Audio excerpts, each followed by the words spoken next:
Welcome to SR7 TV news. Tirupati MR Palli Chenappa colony ఘనంగా జరిగిన మేల్మూరు వత్తూర్ ఆదిపరాశక్తి గుడి ఉత్సవం. చేనప్ప కాలనీలో గత 13 సంవత్సరాలుగా అమ్మవారి భక్తులు ఓం శక్తి మాలలు ధరించి ఇరుముడి కట్టుకొని బస్ యాత్రలో మేల్మూరు వత్తూర్ వెళ్లి ఇరుముడి చెల్లించడం ఆనవాయితీగా వస్తుంది. ఇది 14వ సంవత్సరం ఓం శక్తి గుడి ఉత్సవాన్ని గురుశక్తి బాబు ఆధ్వర్యంలో మరియు సేనప్ప కాలనీ పెద్దలు అందరూ ఘనంగా నిర్వహించారు. ముందుగా అమ్మవారికి గరిక అలంకరించి భక్తి శ్రద్ధలతో అమ్మవారి గుడి ముందు ఉప్పుతో రంగురంగుల ముగ్గులు వేసి ఓం శక్తి భక్తులు సంబరపడ్డారు. అనంతరం కాళికాదేవి మరియు అమ్మవారి వేషధారణలో అలరించారు.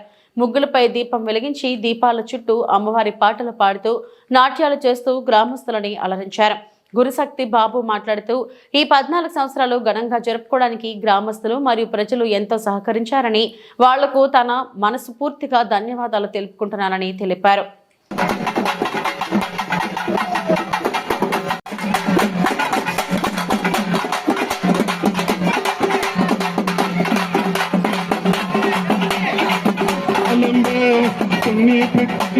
చూడగాటు కాలు